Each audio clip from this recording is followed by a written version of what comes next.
Hello, heart-centered child and family therapist. Welcome to Holding the Work, Reflections for Child and Family Practitioners.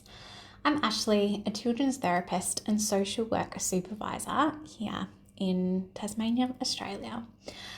I created this podcast as a reflective space for practitioners working with children, parents and families.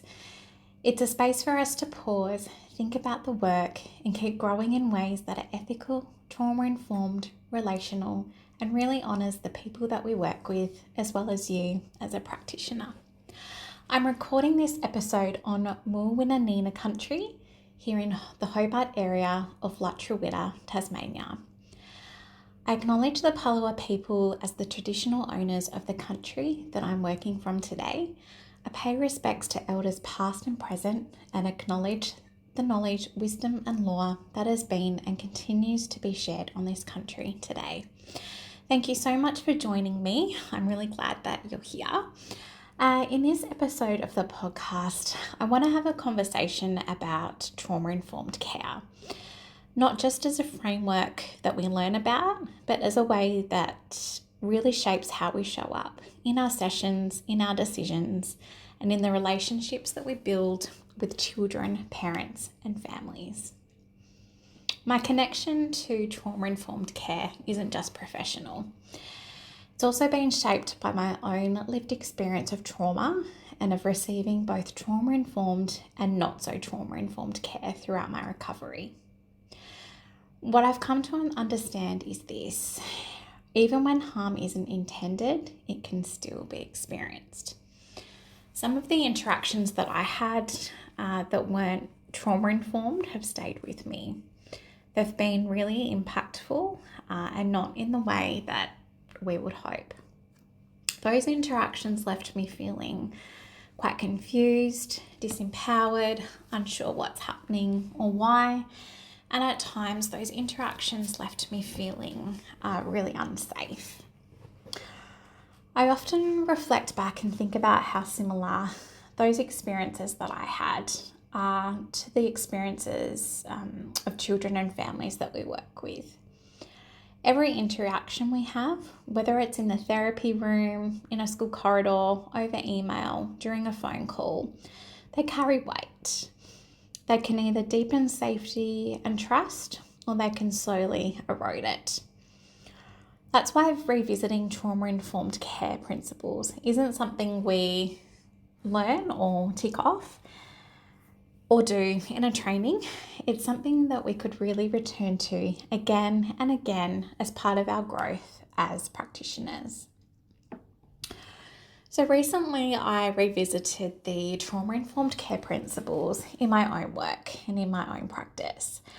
And what really stood out to me again is this: trauma-informed care isn't something we do, it's something we bring. It's a lens, it's a way of seeing and responding. The principles really influence how we structure our sessions, how we communicate with others, how we hold boundaries, how we repair when things don't land well, and even how we design the systems and processes around our work. When we start to see trauma-informed care as a lens, it becomes less about getting it right and more about staying curious. It allows us to move beyond theory and practice in a way that's integrative. A term that I like to refer to is trauma responsive. I want to take some time to talk through the 5 of the core trauma-informed care principles and gently explore what they might look like in practice. And I just want to take a brief time to mention that there are multiple different frameworks for trauma-informed care and trauma-informed care principles. A few of them talk about different concepts and other ways of being. But for today's discussion, I'm talking about 5 different trauma-informed care principles. So the first one that we have is safety. So when we think about safety, it's easy to think about physical safety at first.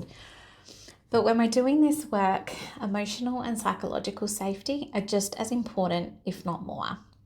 Safety is often felt, not explained.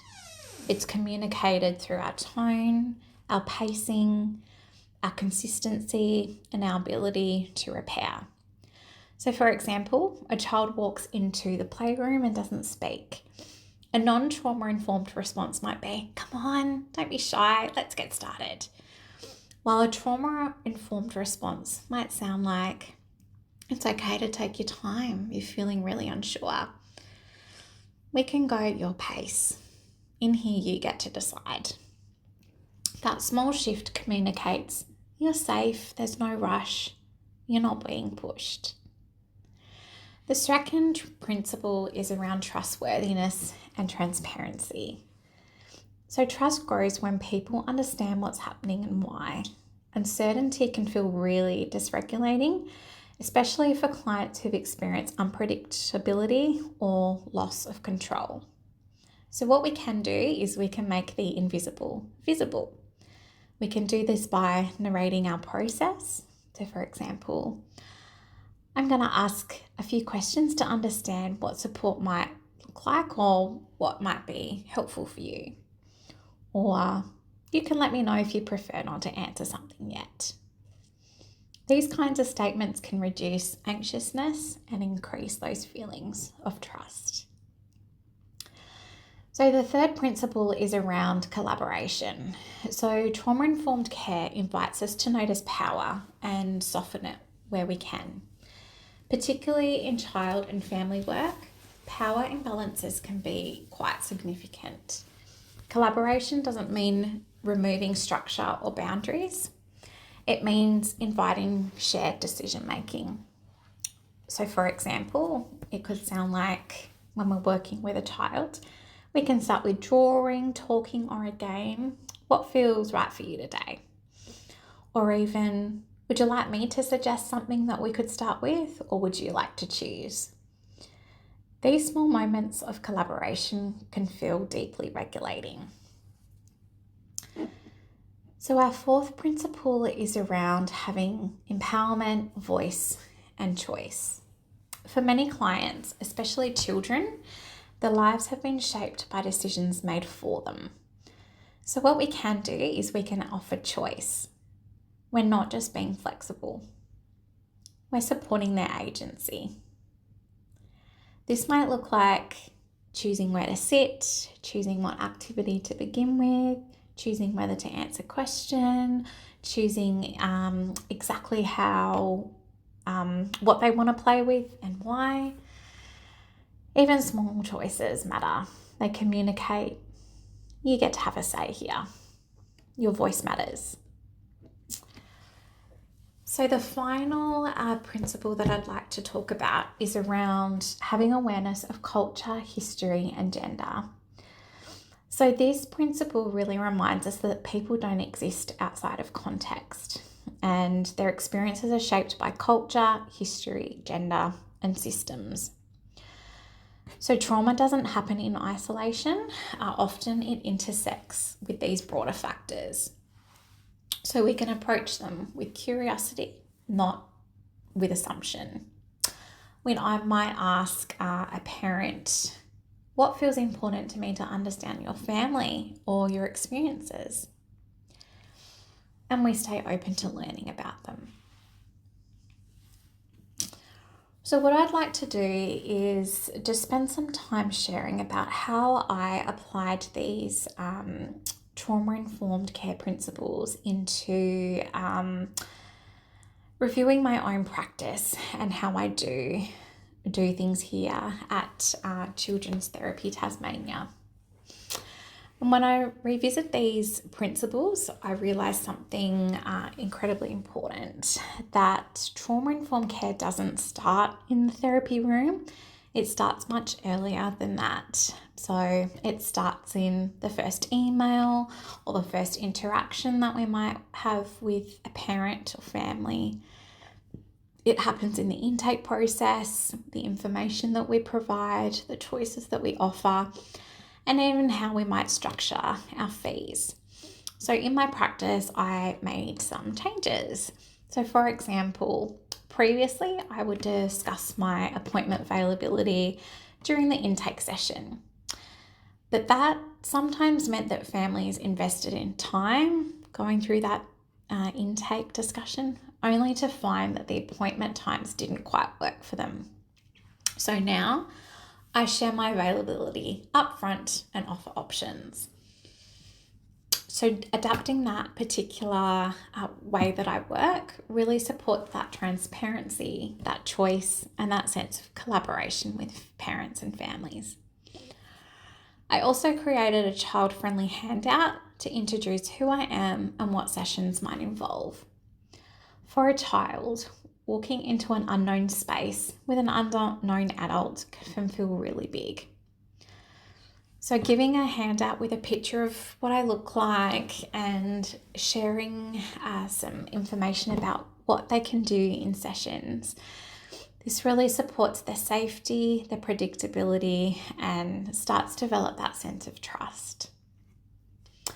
I rewrote my welcome pack to explain clearly what will happen during the intake, what questions will be asked, and why. And I mentioned really clearly that families can say no to answering these questions. So doing that really supports that sense of transparency, empowers parents and families, and again, offers choice. I also introduced access-based fees because accessing care is shaped by people's circumstances.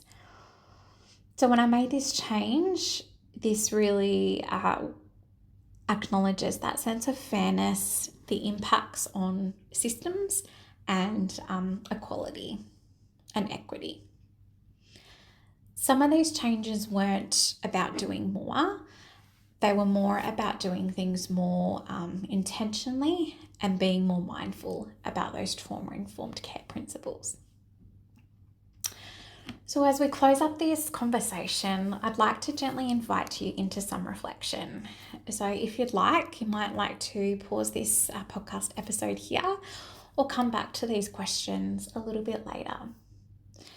So what principles do you naturally integrate into your work? Where do you feel steady and confident? Where might there be room for you to grow?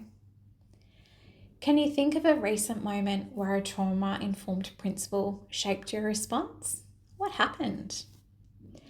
If a child or parent described their experience with you, what would you hope they'd say? These questions aren't about judgment, it's about building awareness. So trauma-informed care isn't something we master. It's something that we can keep returning to through reflection, through learning, and through supervision. If you'd like to delve further into these 5 trauma-informed care principles or learn more practical ways that you can easily integrate these into your practice, you can purchase an on-demand training that I have available on the training library on the website called Trauma Responsive Practice in Child Therapy. And again, that's an invitation for us to slow down and really think and reflect about how we're practicing these trauma-informed care principles already and what we might do a little bit differently next time. Thank you so much for the work that you do, for showing up for children, for families, and for continuing to reflect on how you can do that in ways that feel safe, ethical, and deeply human. Until next time, take care.